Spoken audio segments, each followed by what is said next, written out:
come up with that dog shit pick.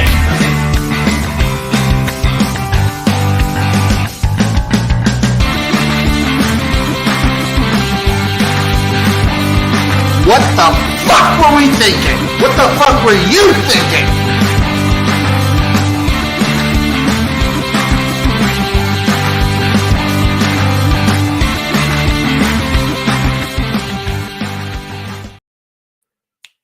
Hello, everybody. Welcome to another episode of the Jimnasium. As always, it is me, XFL Jim. There's just a lot of trying after play.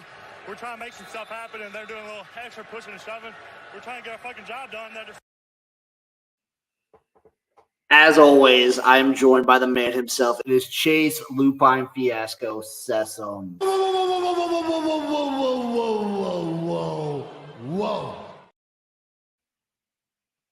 That's exactly what everyone was saying to Alabama after Saturday night. Dude, Vandy did it right, I will say. After they won that game, oh man, they did it right. The impromptu parade down to Broadway and to the throw in the goalpost in the river, just beautiful. God, absolutely beautiful. Big show today. Huge weekend in college football. Very fun weekend in the NFL. We have the AP Top 25 to talk about. We have a couple games to hit. Eric actually got back on the schneid with his college football bets. Yeah, he was all over it with his round robin on Saturday. Just money line dog after money line dog. He almost swept it, and it would have been glorious if he did. Yeah, what is he? He had Washington, Minnesota, Arkansas, Cal. Yeah. Oh, yeah. Almost the perfect weekend for Eric. But Chase, still a good one. Are you ready to get into this AP Top 25? Let's go. I'm starting this off on a little bit of a down note because receiving one vote, it is the Kentucky Wildcats. Oh, God. I know. Just somebody's uncle in Kentucky gave them one vote. That defense is actually pretty good, though. It's mean. I don't know what you're judging them against, but I guess. Receiving 3 votes, didn't play this week, Colorado. I think it's time that they should be receiving votes. They're a lot better than everyone thought they were going to be.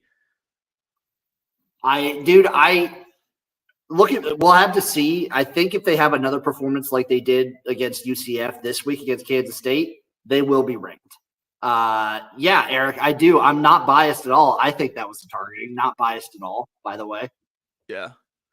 That sandwich shop you can still see clear even with the sandwich shop in your head. Receiving 4 votes, your Louisville Cardinals. I think it might be time to kick them. Well, they're out of the top 25 now. So I'm talking kicking them from getting votes and everything. I think they really screwed the pooch with that SMU game. They may have. SMU might just be better than we expected. It just took them a little while to get started, but yeah. I don't know. They were everyone's darling, though, to win the ACC. That's fair. I feel like a lot of people soured them after that BYU loss, which is looking better. Looks better and better each day. Number 4, Washington, receiving votes. The Huskies. Yes, they should be. I guess they should be receiving votes. They're quiet. I don't know. They're quiet. That loss to Wazoo kind of muffled them a bit. Receiving 6 votes, the Syracuse Orange. Rank the Syracuse Orange, dude. They looked really good against UNLV. They looked excellent against UNLV. That game's on the list, by the way, too. Amazing. We've been blessed with at least one fantastic Friday game every week this season, it feels like. I think so. Because last week we had Virginia Tech and Miami, right? Yep. Yeah. 7 votes for the Texas Tech Red Raiders. They sure are blasting people whenever they win. They put up points in bunches. I got a fun fact. Texas Tech currently, as the standings are, first place in the Big 12. Really?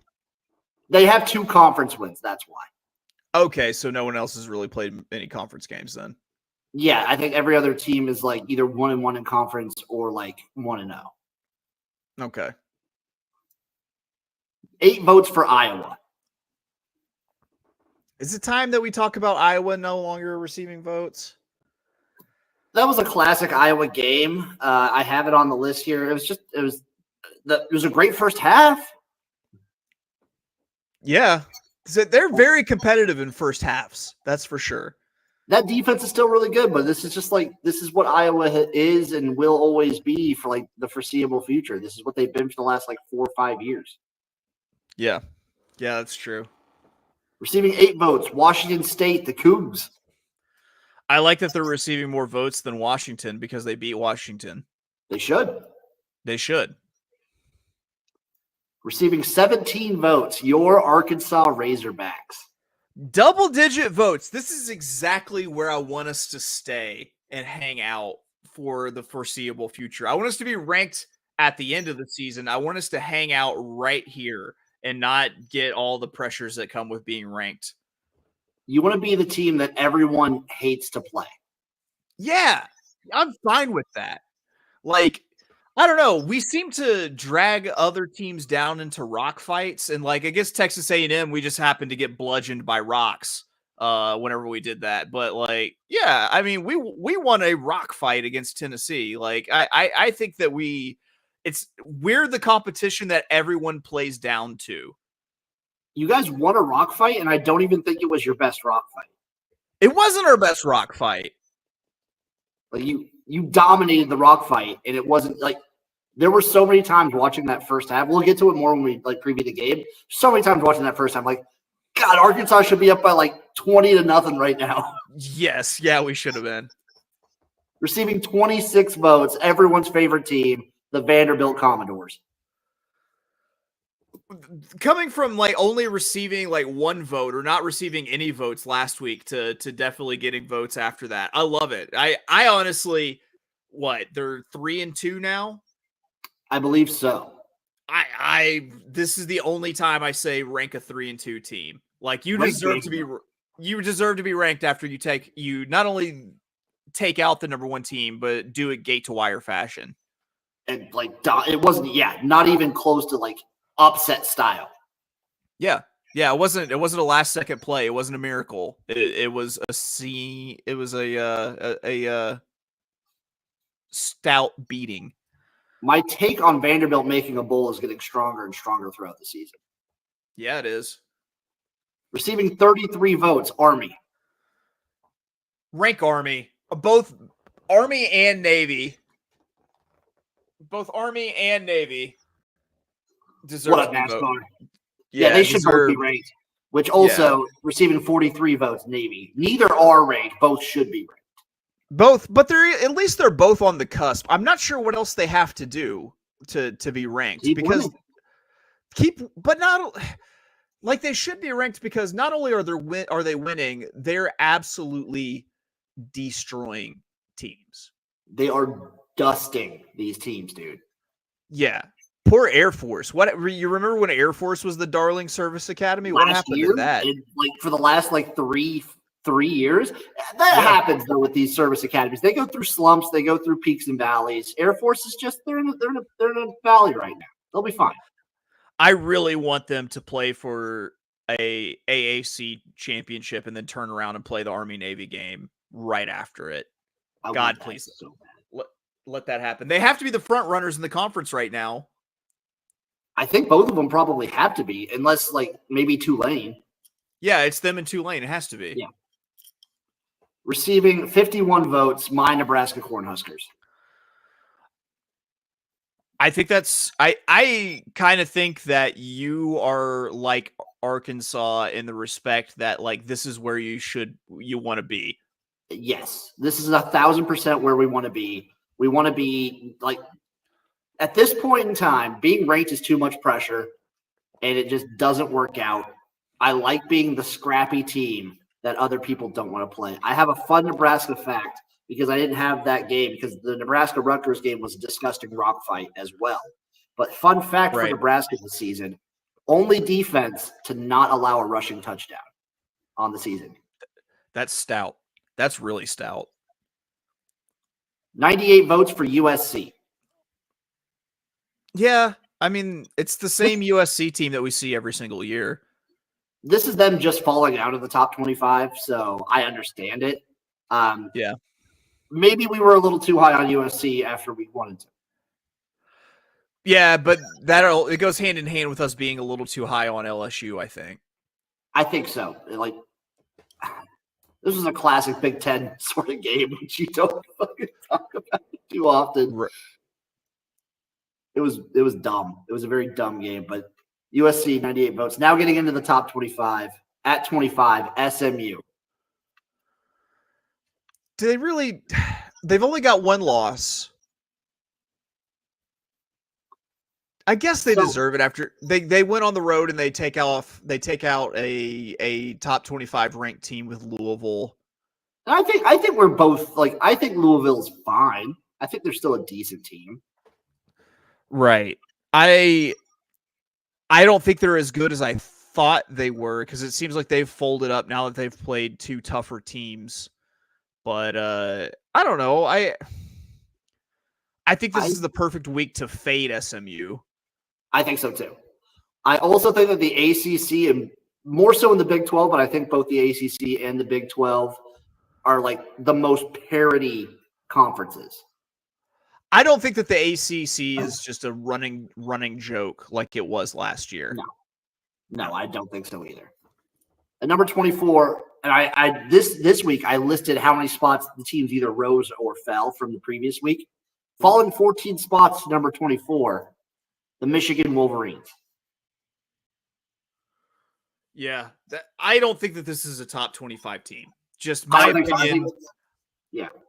They're riding on their name brand right now.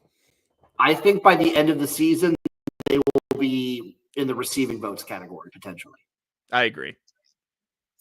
23, rising one spot, Illinois. Okay.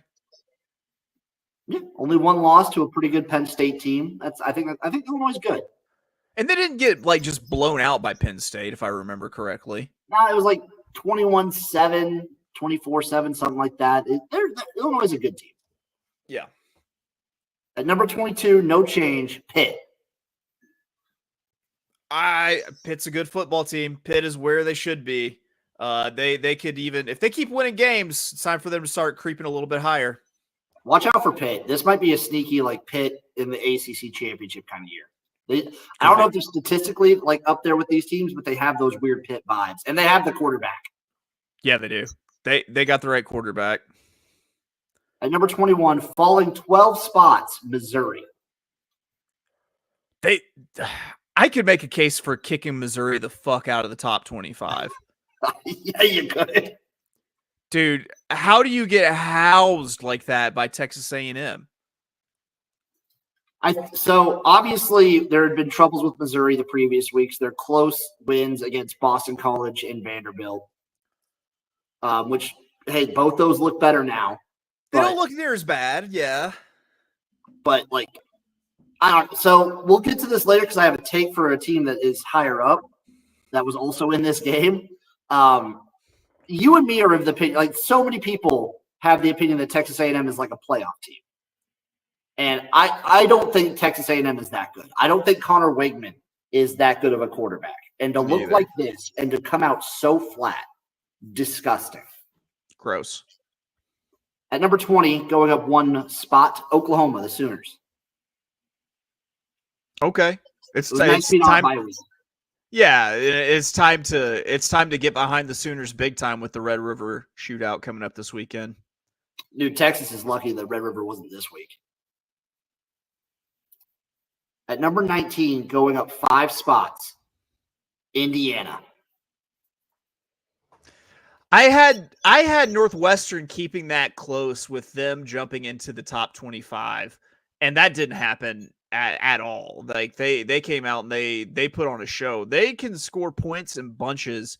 I think that they're a scary team for anybody in the Big Ten right now.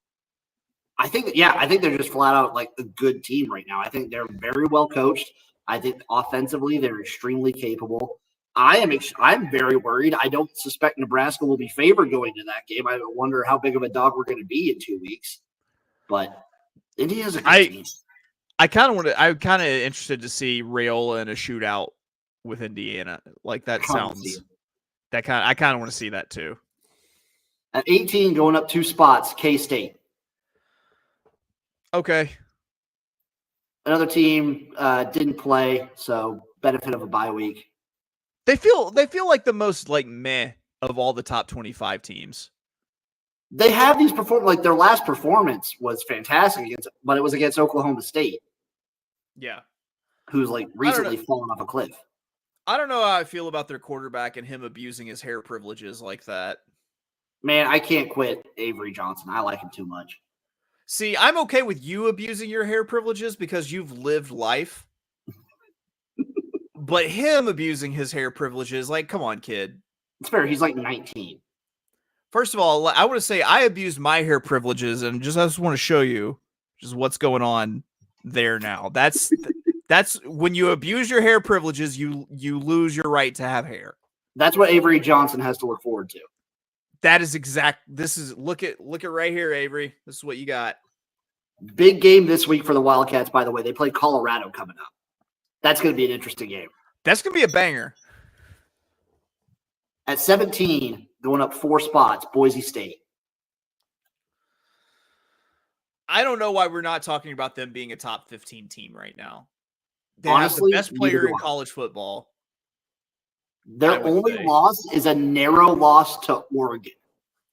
That's top 15 material. You tell me that if you tell me that LSU is a better football team right now and deserves to be higher ranked. No, we could, as we go down this list, I'll point out teams that I don't think should be ranked higher than Boise State. I will honestly tell you the next 5, I think Boise State should be ahead. Okay. By the way, we'll just breeze over that game. Ashton Genty again in like 1 half, 2 touchdowns, like 13 carry for 160 some yards. He's crazy, dude. We haven't seen something like this in college football in close in my life, in your lifetime. We haven't seen something like this. He is on pace to like easily break Barry Sanders' records. Like barely in my lifetime have we seen something this good. Like this is insane. He's averaging 2 touchdowns a game. Averaging 2 touchdowns a game, and what's his yards per carry? He's 11. got 11. He's averaging like 5.7 yards after first contact. He is insane. At number 16, Utah, going up 2 spots. Were they on a bye this week? Yep. Yeah, that sounds about right. So they got the benefit of the jump. They're also kind of meh, I think, this season. Especially without Cam Rising. Yeah, especially without the boy Cam Rising. I think with Cam Rising, this is like maybe a fair rating. Without him, Boise State over them 100% of the time. Absolutely. At number 15, Texas A&M going up 10 spots. I'm sorry, but the way that I understand Missouri was highly ranked, but after the way that Missouri had won their last like 3 games, I understand you can't drop them precipitously when they keep winning, but that was not a number 7 or whatever they were type team. No, that wasn't a win worthy of jumping 10 spots in my mind. No, Connor, no, just no. No. And now I have to hear people online talk about Texas A&M being like, they have a path now to the SEC championship, blah, blah, blah, blah, blah, blah, blah. Oh, no, they'll fuck it up somehow. No, they will. I mean, this is they're on pace for a very interesting path to 9-3, 8-4. Yeah. I mean, they 8-4, I think they're more likely 8-4. Yeah. But I think that I don't think that they're SEC championship good. Like there's a lot of really good 1-loss teams right now in the SEC. I think so too. At number 14, BYU going up 3 spots. Good on BYU. Good on BYU jumping up. They Yeah. I can't wait to see BYU Utah. That'll be so good. I can't wait to see BYU versus more of the Big 12. They've played in a lot of close games. Like, they just keep winning. Yep. At number 13, LSU. They're not that good. They're not. Their defense is so bad. They're okay. Let's rephrase this. Their offense is that good. Their defense is not top 25 caliber. I would love to see LSU play like Navy. Oh, dude. That's the kind of team that could easily jump up and beat LSU because they hold on to the ball. Yep. They milk the clock. I I think right now, straight up, if they were to play that game today, my money would be on Navy on the money line. So would mine. At number 12, going up 3 spots, Notre Dame. They're just kind of slowly creeping back, aren't they? Yeah, and people are like, there's been bigger losses now than the NIU loss. That's true. That is very true. Still have a great path for the playoffs. They're in a good spot. Still, though, every team we've mentioned since, I would still put Boise State above. That's fair. That's still fair. Number 11, going up 5 spots. This has got to be approaching the highest they've ever been ranked. Iowa State. Man, they're doing it really quietly too. I still haven't watched an Iowa State game this year. I watched them versus Iowa. There hasn't been like an Iowa State game that I'm like, man, I have to sit down and watch this. And now I think I have to make a point to actually watch an Iowa State game. Dude, they're good. They're probably one of the more like all-around put-together teams in the Big 12, which is a very fun thing and not something you usually say about Iowa State. They have a good quarterback. Their defense is phenomenal. I was in love with this team preseason. I'm in love with them now. They were my pick if you guys watched the College Football Tailgate Big 12 preview. They were my pick to win the conference. I'd been burned so many times by picking Iowa State to do something in the Big 12 and then them have Iowa State kind of years. They very easily could still have an Iowa State year. We're still real early on. We're barely in conference play. At number 10, going up 5 spots, Clemson, back to the top 10. I still don't think that they've played an actual legit team yet. I think you're right that we don't know what we're going to get out of this Clemson team. And I still stand by the fact they could very well be good enough to win the ACC. They will get housed. Maybe not in the first round, but they will get housed in the playoffs at some point. By someone who can shut down that offense. Like an Ohio State would destroy them. Alabama, I think, would obliterate Clemson. Georgia already did. Texas would fuck them to death. Oregon, I think, would even kill them. I think so too. I want to see them play a legitimate team before I say that my take that Clemson is on their way out. That take is dead. I want them to play like Syracuse. That would be a tough game. I think that would be a very tough game for them. Yep. Especially if it was at Syracuse. I don't have Clemson's schedule pulled up, but if they have a game like that, or if they have to go to SMU or anything like that, I don't think they do. But something like that would be very fun. Oh, we'll get to that. Yeah. Because he's amazing. It's crazy to me, just as an aside, the 2 of the best receivers in the country are both like 17 years old. Oh, who's the other one that's Ohio State. Oh, that's right. Yeah. They're like the Ohio State, I always forget the name, but Ohio State, he makes like a one-handed crazy catch every week. I still haven't watched an Ohio State game because they haven't played anybody yet. That's fair. At number 9, going up 3 spots, Ole Miss. That was a really good bounce back win for Ole Miss. They beat a plucky South Carolina team, like handily beat a plucky South Carolina team. I think that they're going to slowly start creeping their way back up into playoff contention. I think so too. They might lose that when they play a team like Georgia. Sure. But for now, they'll be back in the conversation. At number 8, falling 4 spots, the Tennessee Volunteers. You mean I feel like if we beat you, you should fall further than that, to be fair. They fell from top 4 to top. They're still in the top 10. I saw a picture of a lady wearing a pretty good shirt before this game. That it was just a white shirt with red letters that said, "You know who else wears orange? Diddy."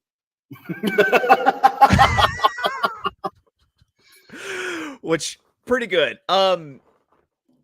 Listen, I don't know what we did to make that offense look so average, but we did it, and people are gonna figure it out. Like if we did it, other teams certainly can do it. Does Arkansas secretly have like a really good defense? I think we do have a pretty good defense. I think we've got an excellent defense, and I think we've got a pretty mid to booty offense. Okay, so mid to booty offense, but it has like moments of being incredible. It does. It does. There are flashes. There are flashes of where it's fire as opposed to when it's normally Reggie. Yes. Yeah. I love that I'm using these terms right now, by the way, and I might just incorporate this into my personality, perhaps.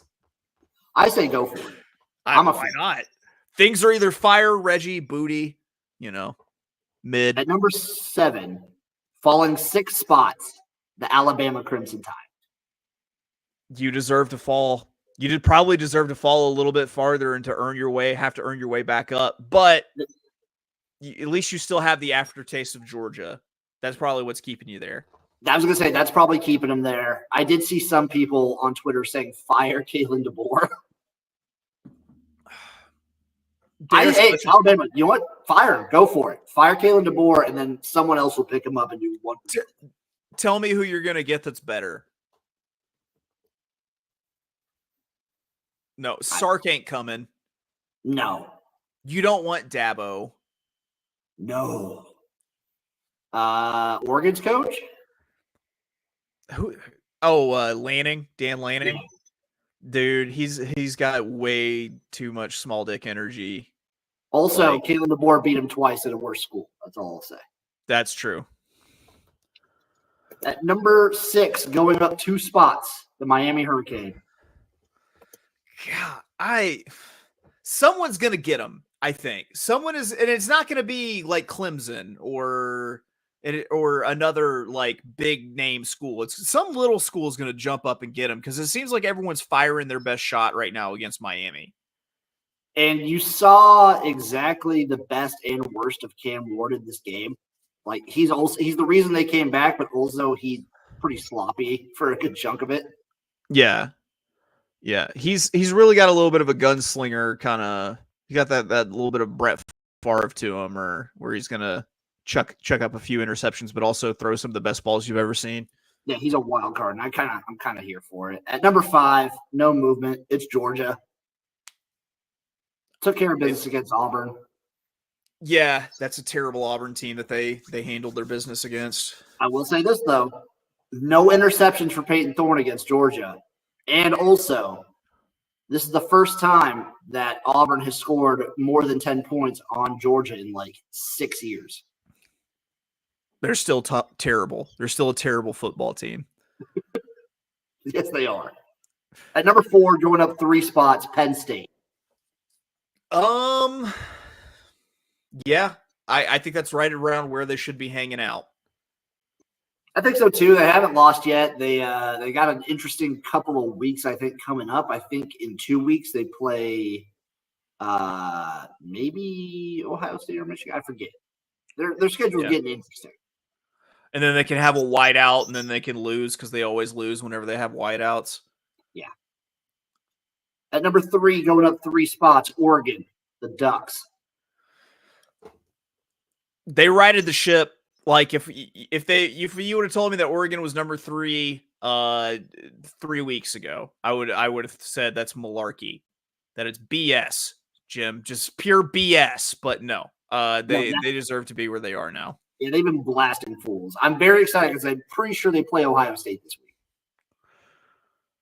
That's gonna be a game. I'll be in Oregon, in Eugene. I've watched so few Big Ten games and so few like Big 12 games, but I feel like there are matchups coming up where it's like, man, I got no choice but to watch these games this There's week. a lot of good ones this weekend. Yeah. Number 2, going up a spot, Ohio State. Yeah. I mean, they're not going to play anybody until they play Oregon this week.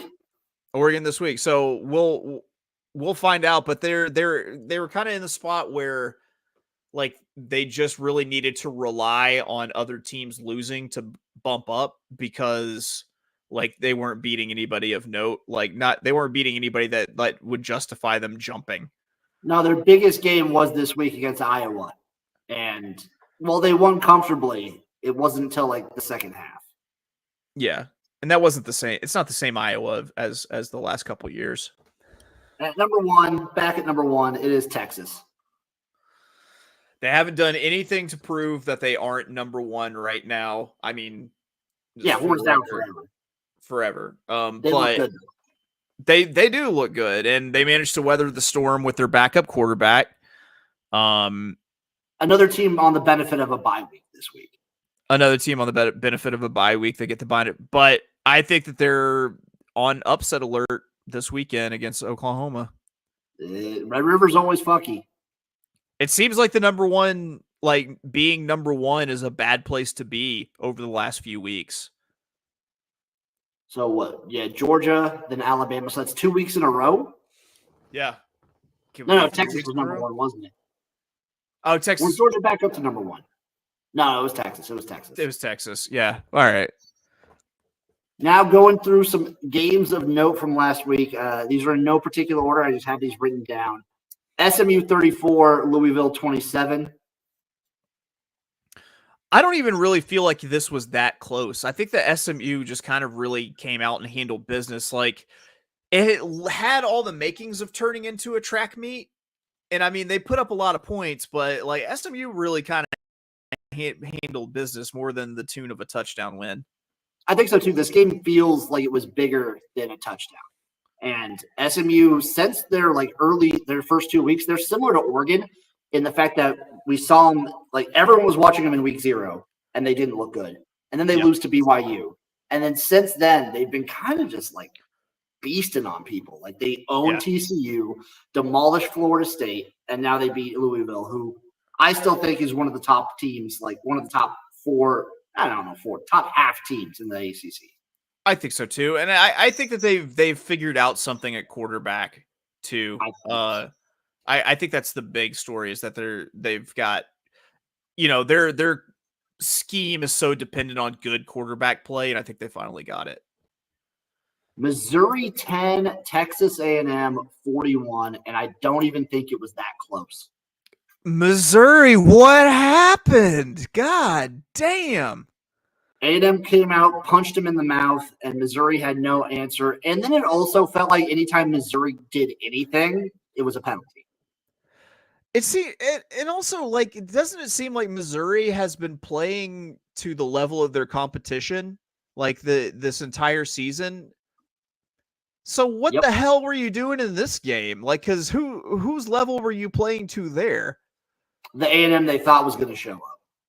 That's fair. The A&M that I give A&M credit for being. And I'm still like, maybe me and a lot of people are still lingering. A lot of reasons why I like this Missouri team was because of what we saw last year, and they're not that team. And the other reason I like this Missouri team is because of the schedule. And even against this schedule, you can't lose like this. No, you can't. It's embarrassing for Missouri. That apple-faced goon, Eli Drinkowitz. I don't know any more about this. Screw it. Pitt 34, UNC 24. Man. Poor Uncle Rico. I got to see him have just a brief collapse during this game because of Mac Brown's coaching. They still gave Pitt a game, at least. I don't know. I don't know what to make of these North Carolina games whenever Mac Brown just should obviously not be coaching football anymore.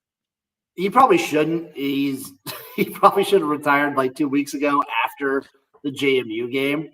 Yep. And I don't know what they're doing out there right now. But this is a classic game that in years prior Pitt would have lost. The fact that they didn't makes me think this might be like a weird, interesting Pitt year. Like a Kenny Pickett kind of Pitt. Yeah, because they have the quarterback. Their defense probably isn't their offense definitely isn't. No, Holstein's doing really good. They have all the pieces of a weird Pitt team. And I bet you Holstein even has regular-sized hands. Yeah, he probably does. Chase, I forgot to write one down, but it just came to my mind. Can you look up the score of the JMU ULM game? Oh, it was like a point. Because it was interesting. It was 2 points. Louisiana Monroe 21, JMU 19. I do have that right here. And guess what? JMU, just like that, gets knocked out of playoff contention. And ULM is 4-1. Do we talk about ULM being in playoff contention a little bit? Can they sustain this? Dude, I think they're just happy to be making a bowl. Let's not jump the gun and say they've made a bowl just yet. Dude, this team is winning. And they're winning. This JMU team is a good team that they beat. Do they still have Terry Bowden as their head coach? No, it was the interim from UAB before Dilfer got hired. Football head coach. Let's see. Because I've seen Welcome to UAB like tweeting about him because because the guy who is their head coach, he was the interim after Bill Clark at UAB. Yeah. Looks like Bryant Vincent. Yep. People also search for. They went with the DILF. People also search for General Booty, Terry Bowden, Trent Dilfer, Bob Chesney, and Del McGee. That sounds about right. Yeah. Shout out ULM though. Shout out ULM. Man. Big win. This is the most formidable ULM team, I think, since ULM beat Arkansas like 10, 15 years ago. I think so. On a related note, Tulane 71, UAB 20. God, the Dilf's got to be gone, right? I don't think there's a single fan base that is more likely to run someone out of town with literal pitchforks. Than the UAB, actually. Yeah, I don't know. Like if you're UAB mob territory, dude.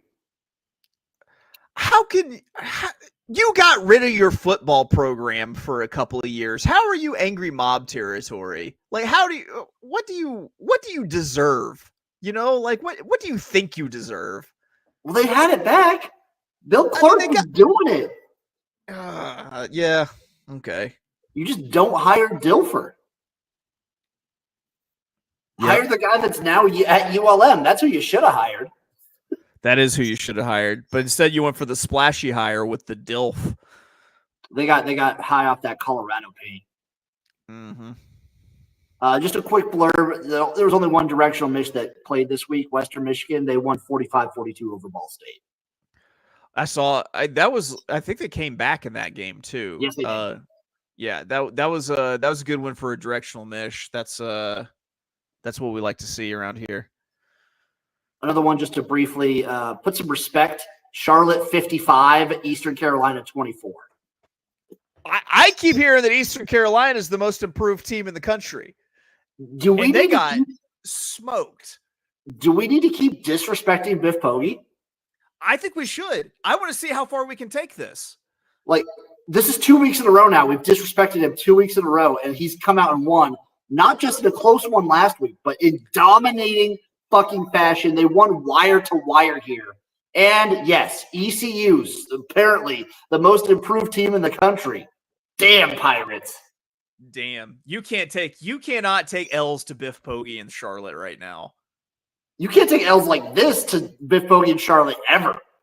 Ever. You can't let Charlotte score 55 points. That's criminal. That is absurd. They might not have scored 55 points the entire season going into that game. They might have matched their season total. Iowa 7, Ohio State 35. They didn't quite get monstered. It's still 4 touchdowns, though. It's still 4 touchdowns. it was a game at half. Like Ohio State only scored in the first quarter, and then it was a typical Iowa, like drag you down. They're another rock fighty sort of team. But then like Ohio State, they just have the depth, they have the players, they have one of the best receivers in college football. They have a good run game. Like they just have the tools to pull away from an Iowa. How many Big Ten championship games have we seen end like this, where Iowa comes out and plays a good first half, and then they just get blitzed in the second? Yeah. So it either goes like that, or Iowa just gets blitzed from the jump. Probably should have played Iowa in the points in the first half. I played the first quarter and I got fucked by that touchdown. Yeah. 6.5. That's rough. That's rough. West Virginia 38, Oklahoma State 14. This was even in Stillwater, wasn't it? Yes, it was. How do you let that happen? I feel like at this point, I'm worried that Oklahoma State will just look like a blotch on your resume. I don't want to talk resumes because I feel like we're still going to be scrapping to make a bowl game. No, you guys, dude, you guys are the chaos team right now. We are Libibity Bowl bound probably, but I gotta ask. Here's the question I have to ask: is are we at the point where we start asking like, is it time to move on from Mike Gundy? I want to see what they have next year. The issue is now that we're looking back. Remember our Big 12 preview: Oklahoma, Texas lead. Oklahoma State should be theoretically in the driver's seat, one of the top 3 teams in the conference. They have all those returning players. They have one of their best returning running backs in the country. They have Alan Bowman, who has been like a pretty good quarterback in other destinations. They have expectations this year. And when Oklahoma State has expectations, they always disappoint. Yeah, they do. I don't know. I think it's getting like, you think of like Mike Gundy wearing like his OAN shirt and stuff like that. And you wonder, like, do kids really want to play for Mike Gundy these days? I think aside from the political, I don't know how political he might get on the football field, but he seems like a fun guy. I don't know. If they have another season like this back to back, then it is time to talk about it. I think he's built up enough goodwill to like, he's got to be top 4 longest tenured coach. Oh, he's got to be. He's at the point where like they won't fire him, but they'll sure urge him to resign. But he's not old enough to retire, so I can't picture Gundy in a different job. You know what my favorite part of Mike Gundy this season is? Is that his defense of Ollie Gordon's drunk driving arrest was basically just, shit, we've all driven drunk before. We all drive drunk. It's like, oh, okay. That was the peak of Oklahoma State's year. I think so. Alabama 35, Vanderbilt 40.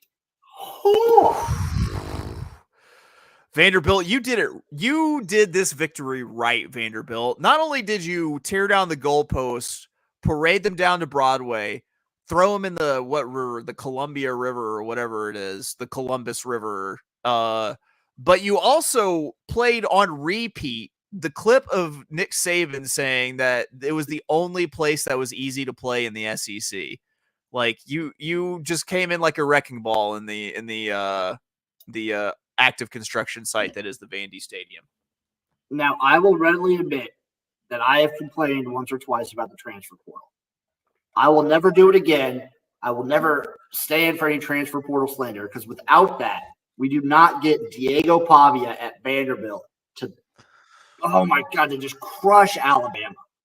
It wasn't just Pavia. It's like the entire New Mexico State team, isn't it? Yeah, it's a lot of New Mexico State team. Plus, we can't fail to mention Jerry Kill. Plus Jerry Kill. That helps.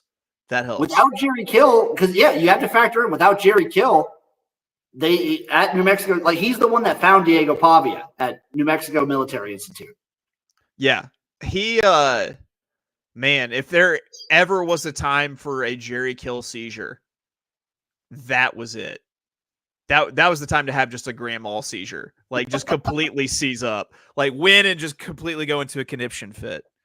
I love this Vanderbilt team so much. I love Diego Pavia. Build a statue of Diego Pavia. I think they will. They probably. I can't see why they wouldn't. They hadn't beaten Alabama in like 30 years, which it actually was surprised to me that it was that recent that they had beaten Alabama. But yeah, you said the coach's name was like something. Yeah, man. This game was electric to watch. The play calling was completely inspired. It was completely ballsy. Like, they didn't come out there to play close. They came out there to win, and they called plays like it. And I love seeing it.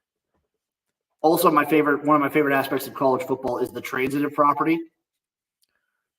So with that, Georgia Southern somehow now has a win over Alabama, and therefore a win over Georgia.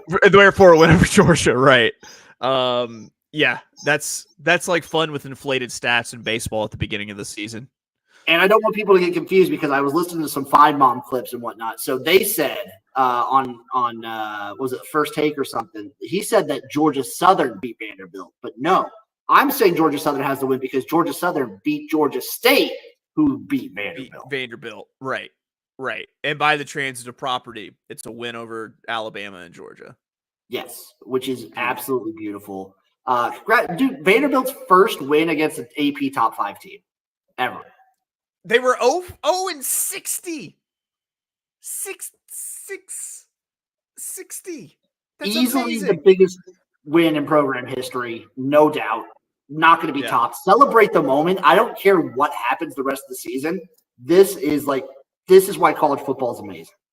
They should be in a bowl game just for this. Like, no matter how many wins that they have. Did you tear up a little bit whenever they were talking to Diego Pavia after the game? I did. Oh, so I teared up a lot. And then when he was talking about God and then immediately cussed, beautiful. Yeah. Vandy turned. Oh, dude, I love it. I love him. I love Vanderbilt. He's the most exciting. I don't care. Like, Travis Hunter is the best player. Genty is amazing. Diego Pavia is the most exciting player in college football. Yeah, and his hero is Johnny Manziel, and it shows. Like, he's very, very Johnny Manziel. He's better. I don't care. He's better. Yeah, I mean, but I'm talking like it's like he's taken on Johnny Manziel's like personality, everything. Yeah. Also undefeated against the state of Alabama. Yes, amazing. He has another shot though. Wait for Vanderbilt to be like a 3.5, 4-point favorite against Auburn. I can't wait to hear Hugh Freeze spin it after they lose to Vanderbilt. He'll probably blame it on the players like he always does. That's true. He seemed to blame it on the players and the coaches against Oklahoma. What do we take away from Alabama? Because this is kind of like, if you remember Kalen DeBoer's Washington team last year, they were in a lot of scrappy games with teams that they should have easily been beating. Yeah. I mean, it's a black mark for Kalen DeBoer. You can't say that it's not a black mark for Kalen DeBoer. But, I mean, Saban lost to ULM in his first year. You know, like, granted, at least it was an SEC team. That be at Vanderbilt, but still, at least. But I mean, here's me, like, after they knock off the number 1 team, here's me not putting respect on Vanderbilt's name because they're Vanderbilt. Like, they lost to a pretty good Vanderbilt team as opposed to Nick Saban's first year where they lost to ULM. It's true. I would say this is a better Alabama team than Nick Saban inherited, but I think you're right. I think this is like this new era of Alabama. They have letdown spots. Like, we were so used to Nick Saban instilling in this team that they wouldn't have like these huge letdown spots. Right. And they were due for a letdown. Like, I don't understand how you win a game. Like, it should have been obvious with a win like they had against Georgia. Like, even that they wouldn't like cover. Like, you know, it's just, I don't know. I don't think it's that big of a big deal for Kalen DeBoer. Now, if he starts dropping games left and right, then it's trouble. But I got this sneaking suspicion that shit ain't gonna happen. Yeah, like obviously if he drops like 2 more games, then black mark season. But Yeah, I don't yeah. know. Utah State 30, Boise State 62. This is old just to talk about Ashton Genty and why he is must-watch TV. And like he's going to New York. Who do you feasibly give the Heisman to other than him? I think right now it's between him and Travis Hunter. I think if he breaks Barry Sanders' records, It's got to be him. it has to be him. There's no excuse for it to be anybody else. He threw half of this because he only really played half of this game. He's already over 1,000 yards, dude. In 5 games. Yes. 4.5, really. 4.5. Yeah. Imagine how many yards he could have put up if they'd kept him in. Like he's averaging 11 yards a carry. He's averaging 2 touchdowns a game. He's going insane every single week. And it's not just like, yeah, Utah State's not a good team. He was doing it against Oregon. He hasn't rushed for under like 120 yards. No. He's just electric. Just plug him in and watch him go, man. It's must-watch football. His first touch of the game was a 60-yard touchdown. Just gone. Michigan 17. He doesn't seem as shifty as Barry Sanders. He just seems to like hit the hole and like He runs so smooth though. Yeah. Yeah, he's not like all over the place changing directions and everything like where Barry Sanders was just slippery. Like he just seems to like make a cut and go, you know? Yes, he's just he's like fluid. Very fluid. Very, very fluid. Michigan 17, Washington 27. Should have seen. I mean, I'm sorry. I was on the wrong side of this one. Eric was right. But in hindsight, we should have seen it coming. Michigan will just play in these types of games where, guess what? When you don't have a passing offense, it's really hard to like win every game that you play. Yeah, you can just load the box and shut people down. The games where you're not bigger than everybody on an offensive line and everything like that. Yeah. I think this Michigan team is just kind of exactly what we thought they were. Yeah, there's still going to be like a 7-5, 8-4 team, but they're just not going to like they're not a playoff team, which is fine. You lost a ton. It's understandable. Yeah. Also, kind of nuts. This is like a national championship rematch,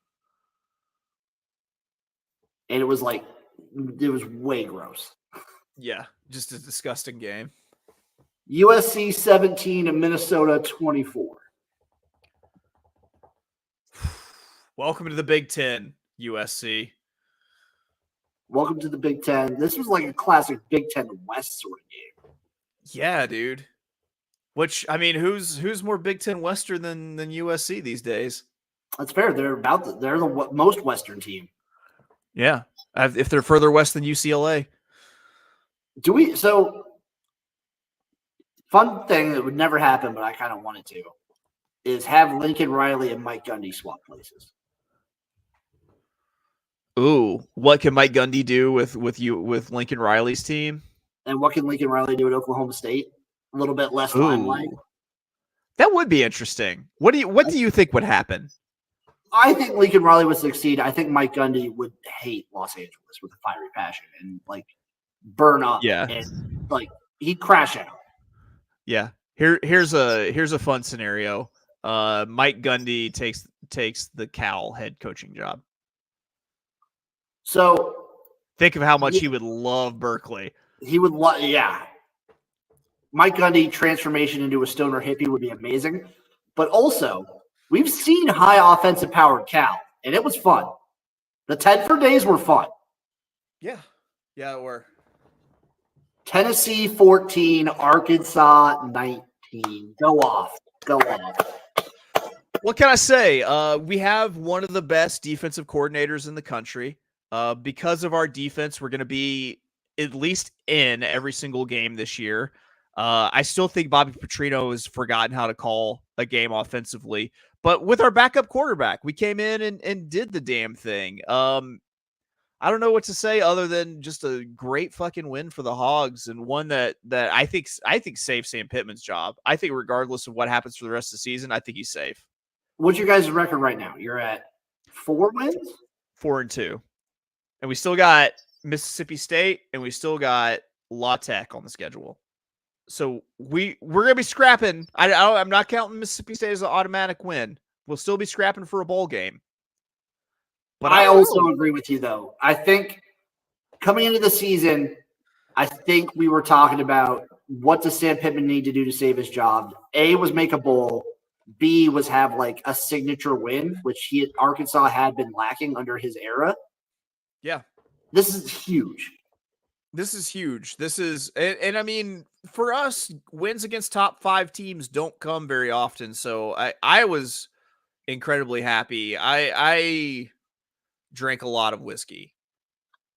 It's also, as an outsider, it's very fun to see Bobby Petrino not sabotaging someone else's job. Right. Doesn't he always seem like he's always angling for somebody else's job, and so he's therefore, doing like the sneaky dick thing? Hey, he's not doing it here. Maybe he's turned a new leaf. Maybe he's doing the whole Chip Kelly thing. He just wants to be a coordinator and call plays now. I don't think he's doing that great of a job calling plays, quite honestly. It's very weird because sometimes he just gets in, like, he's in that bag every once in a while, and it's very good. And then other times he's trying to do way too much. He's too obsessed with throwing the ball. He just forgets that his run game exists. And this was my gripe of him. Back when he was at Texas A&M, back when he was at Arkansas, before that, he just kind of forgets his run game exists. He's a weird guy. Yep. Miami 39, Cal 38. Damn. That's the word for this game. Is just damn. It would have made a perfect cap on the day. And not to say, like, regardless of the outcome, Cal was awesome at game day. I watched game day for the first time in forever. The environment in Memorial Stadium at Berkeley looked amazing. And Cal put it on them. They were up like 31 to 10 at points. Yeah. You give them a little bit of a grace because it's not like they've been there before, so they don't have the step on your neck instinct, And it's not like Miami's altogether untalented by any means. No, it sucked because Miami didn't do anything until the fourth quarter, and it felt unearned. It felt like Cal earned this win. Yeah. Cal earned this win whenever they had that many people show up to game day at like 5:30 in the morning. Even earlier, there's people at midnight. Also, Marshawn Lynch as the guest picker was high out of his mind. High as a kite. If only he had hit somebody on a golf cart, that would have been amazing. He was driving it. Yeah. Yeah. This game was awesome. I will be, again, I'm betting every Cal game this year. They covered in this one. Almost should have got the win. Almost got the win. I'm ride or die with Berkeley and the Calgorithm. I really like this team. If there's anybody that I'm going to fan base for or fanboy for, then it's going to be that team. I'm looking through to see what the must-watch matchups this coming week are. It's a big week. Yeah, we got the Red River Shootout. Pitt and Cal. That's going to be a good game. Pitt Cal's a big one. Penn State USC. We got Florida. That'll probably be a good game. Florida, Tennessee, Ole Miss, LSU, Ohio State, Oregon, Iowa State, West Virginia at West Virginia. That one will be interesting. That'll be one to keep an eye on. Boise State, Hawaii. Well, it's at Hawaii. That's the only thing that's really. Hey. Don't fuck around on the island. You don't fuck around on the island. But yeah, I feel like we're gonna have as much exciting stuff to talk about next week as we did this week. Last game, Texas Tech 28, Arizona 22. Texas Tech top of the Big 12 right now. They put up points in bunches. They didn't do it here, but they put up points in bunches. They're capable of it. Also, there's two other games that I have listed down here, but before we get into those, we'll just get into it. Houston 30, TCU 19. TCU just has been on an absolute slide since the national championship. They've gotten like worse every week, it feels like. Yeah, I feel like it might be time to show their head coach the door. You think get rid of Sonny Dykes already? I think so. He did have Gary Patterson's players when he did that. So, and he showed that he can work the transfer portal that 1 year. Like he hasn't been able to do it the last few years. It's true. It mimight be. We might be having to have a conversation, especially if you lose to Houston. Houston's been awful. They've been terrible. Syracuse 44, UNLV 41 last week. This was Friday. A banger. A banger of a football game. And this Syracuse team is damn good with Kyle McCord under center, man. Damn good. They show that they can keep up scoring. Their defense is a little bit better than I think people give them credit for. I think when they play at home, they're really tough. And, I mean, you got to give them a lot of credit for going and getting a tough win on the road at Allegiant with a crowd that's actually fired up about UNLV football. Yes, huge win for Syracuse. I think the big thing for me on the Syracuse team is, unlike years previous, this is not the paper tiger Syracuse where they come out 5-0 and then go on a 6-game losing streak. No, I agree. Something changed whenever they changed coaches. As much as big a fans of Dino Babers as we are, something changed, and I do think that they're going to sustain it and keep winning games all the way through the second half of the season. I do want to cap off. Weeks like this are why college football to me is the best sport on the planet. This was supposed to be a slow week with not a lot of good matchups, and it's now the most exciting weekend of college football we've had all season. Hands down. Might end up being the best weekend of college football that we get this season, at all, through the rest that's going on. It could be. Now to go through the NFL, we'll quick takes on the NFL this week, Chase. Okay, I got you. Jets 17, Vikings 23. Brian Flores is an excellent defensive coordinator, and the Jets and Nathaniel Hackett is a booty offensive coordinator. I think is what this comes down to. He keeps Aaron Rodgers looks old. Yeah, he kept running the ball on first down and they kept shutting down the run on first down, and they kept getting put in these long situations where Brian Flores shows all this different pressure, drops back. He's crafty. I think Brian Flores might be the best defensive coordinator in the game right now. I think right now it's pretty much undisputable. Panthers 10, Bears 36. Panthers 10, Bears 36. Somehow Caleb Williams' revenge game. They came back down to earth with Andy Dalton because the Bears are not that good. Their defense is good. The Bears' defense is good. The Bears' defense is good. Their offensively, I'm not sure Caleb Williams. I'm starting to wonder if Caleb Williams is going to figure it out. He still looked pretty good. This is the kind of blowout you want to see. I still think probably needs an offensive line. I just think that what he does isn't sustainable. The whole just let me run around and make things happen. No, I agree. And we've already seen there's another quarterback in that same draft. It's always worse when you have another quarterback in that same draft class doing so much. And yeah, we'll get to him in a little bit. Dolphins 15, Patriots 10. This was a shit game. This was the grossest game of the day. Yeah, man. I don't think there's really much that you can say for either of these teams at this point. No, I didn't think the Dolphins were going to be good. I'm shocked with how bad they look without Tua. It reiterates how much the team was built around him. Yeah, I agree. Yeah, if they could find someone who can just throw the ball, if you have Tyreek Hill, they could just find someone to throw the ball, they would be in good shape. But no. Hey, I think in a week or two we get Tua back. I think he's gonna come back, and everyone wants to see that. Oh yeah, baby! No controversy there. Colts 34, Jags 37.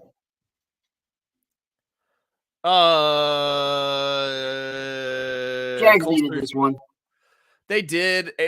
and this was a game that if the Jags had lost, then you couldn't like squarely put the loss at Trevor Lawrence's feet because he balled out. Like he completed, I don't know what his completion percentage was, but he threw for about 300 yards.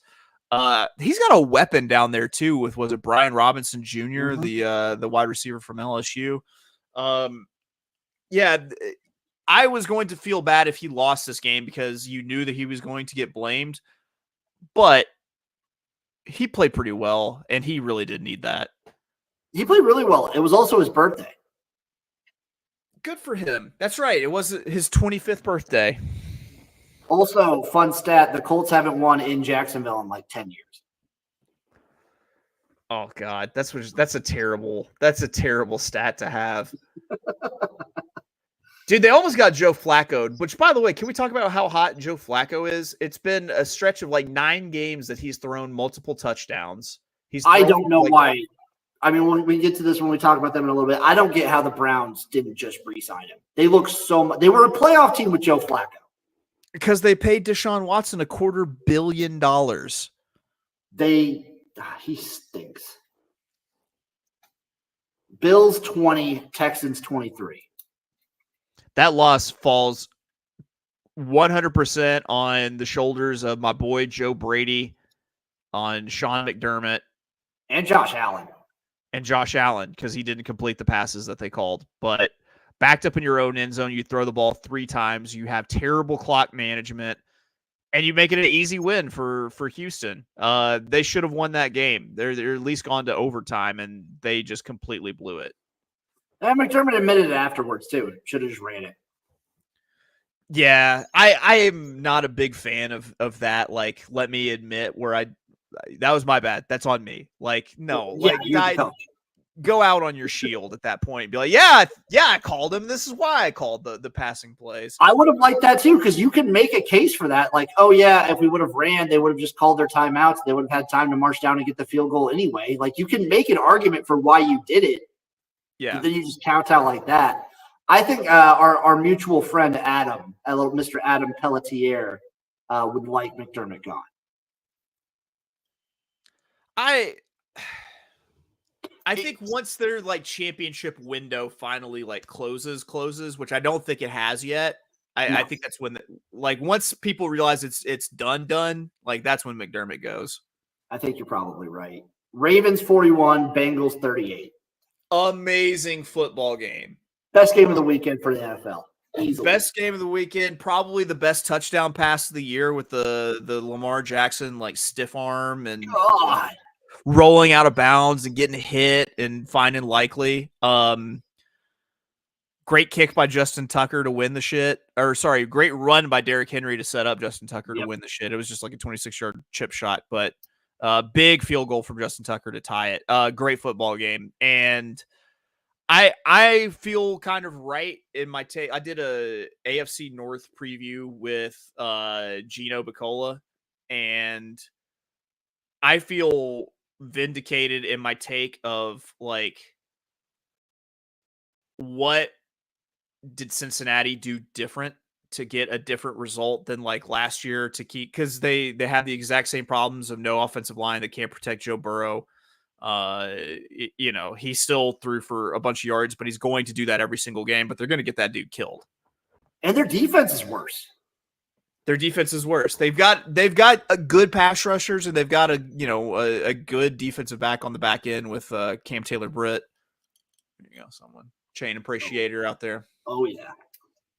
There you go. Also, I believe Lamar Jackson only has 1 loss against the NFC now. The AFC? No, the NFC. The NFC? Oh wow, that's impressive. I know this was an AFC matchup, but this still just continues. Man. Lamar and Derek, they're gonna be tough to handle. Dude, Derrick Henry's been looking better and better each week, and you were 1,000% right with that's probably the touchdown pass of the season. Yeah, dude. Yeah, that was so badass. He's so good. I love it when he big mans people. Browns 13, Commanders 34. This is quick. Jaden Daniels is good. Deshaun Watson is bad. And I don't know if it's up to Stefanski to like continue to play Deshaun Watson or not. Listen, if I'm ownership and I paid $250 million for this guy, mostly guaranteed, I am going to 100% and like until I can get that off my books, that motherfucker's playing. How much do you think they're invested in like a private investigator to find out whether or not Deshaun Watson was at like a Diddy party? A lot. I don't know. I just heard they settled his other case, the case that they had that came up right before the season. This settled for an undisclosed amount, which I don't know what's going to come of that. But I got to think that they're hoping that there's another allegation that can get them out from under this fucking contract. Because did you see that fourth down like almost play where they were like Stefanski wanted to go for it on fourth down and then Deshaun just starts walking back to the sidelines? I didn't see that. I'm sure that they covered it on Red Zone and everything. I just missed it, but yeah, that's I saw a lot of guff about it on Twitter. He's just a garbage human being and a garbage football player all at one time. No one in that roster has to be like behind him, right? No, I don't think so. Like none of the coaching staff, I would imagine, and none of the players. Like you're vibes wise, he's the backup quarterback. Yep. God damn it, play Jameis. I think everyone wants it. Everyone wants it so bad. Raiders 18, Broncos 34. I do need to be. You do need. Bo Nix better than we thought. Yeah, he is. A little bit better than we thought. I don't know if he's good though. I wouldn't say that he's necessarily good yet. I think he might end up being pretty good if he keeps playing under Sean Payton. Raiders don't have a quarterback. No, they don't. Because you got Aiden O'Connell in this game. This is the second time I've seen Minshew pulled and Aiden O'Connell put in. They've already checked out on the season. They're going to be trading Devontae Adams anyway. It's over. It's over in Las Vegas. I will say this: they're still very fun to watch on defense, just with Max Crosby alone. Yeah, he's a freak. He's a freak. Absolute freak. Cardinals 24, 49ers 23.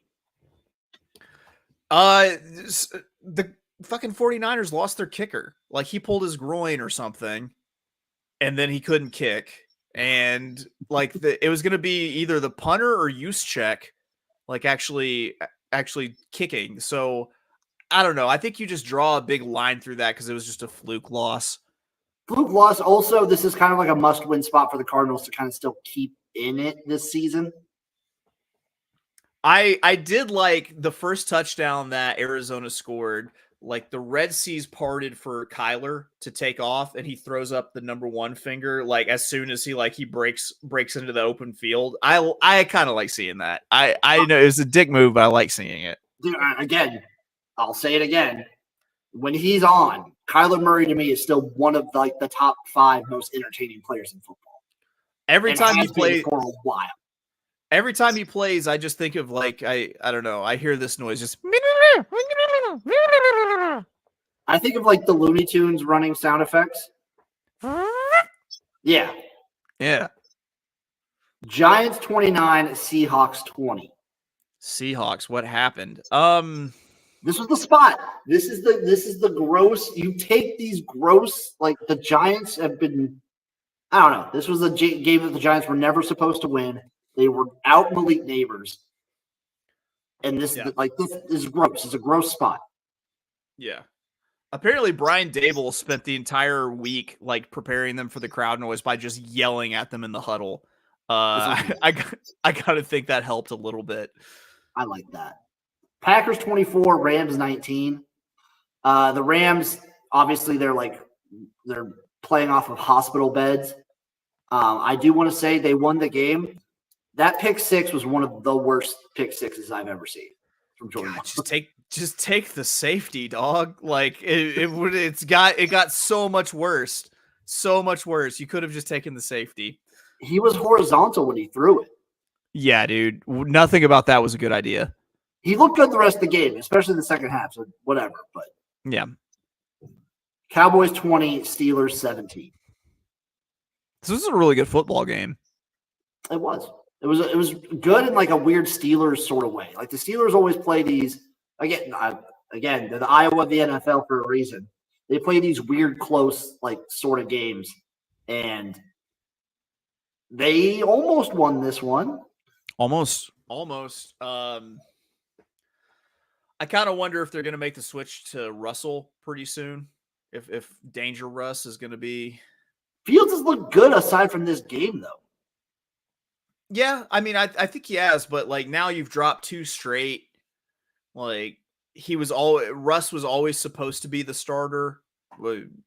Air quotes supposed to be the starter. It makes me wonder. If he gets healthy from that calf injury, do they go ahead and make the switch? He's probably just right there waiting. What's the score right now in the Monday night game? They are up. The Chiefs are up 10 points, 23-13 with 11-17 left in the fourth quarter, and New Orleans has the ball and are driving. Well, when we're done with this, when you're listening to this tomorrow morning on Tuesday, hopefully the Saints have won. Hopefully, I need Chris Olave to go off in the fourth quarter here to have a chance to win my fantasy matchup. So hopefully that's happened as well. Is there anything else you want to mention for the people, Chase, before we get out of here? Jim, I think we've talked about it all tonight. I think this was one of the better weekends of football that we'll get this year. So savor that. Savor it. Just let it dribble on your chin a little bit. Just a little bit. All right, folks. That'll do it for this episode of the Jimnasium. Follow him at Of Oaklawn everywhere. Follow his podcast, The Notorious OTB. The link is in the description down below. Follow me at XFL Jim everywhere. Twitter, TikTok, Instagram. I'm back online. So maybe we'll get some live streams coming up the next couple weeks. The CFL playoffs are coming right around the corner. Love you guys. See you next time for another episode of the Jimnasium.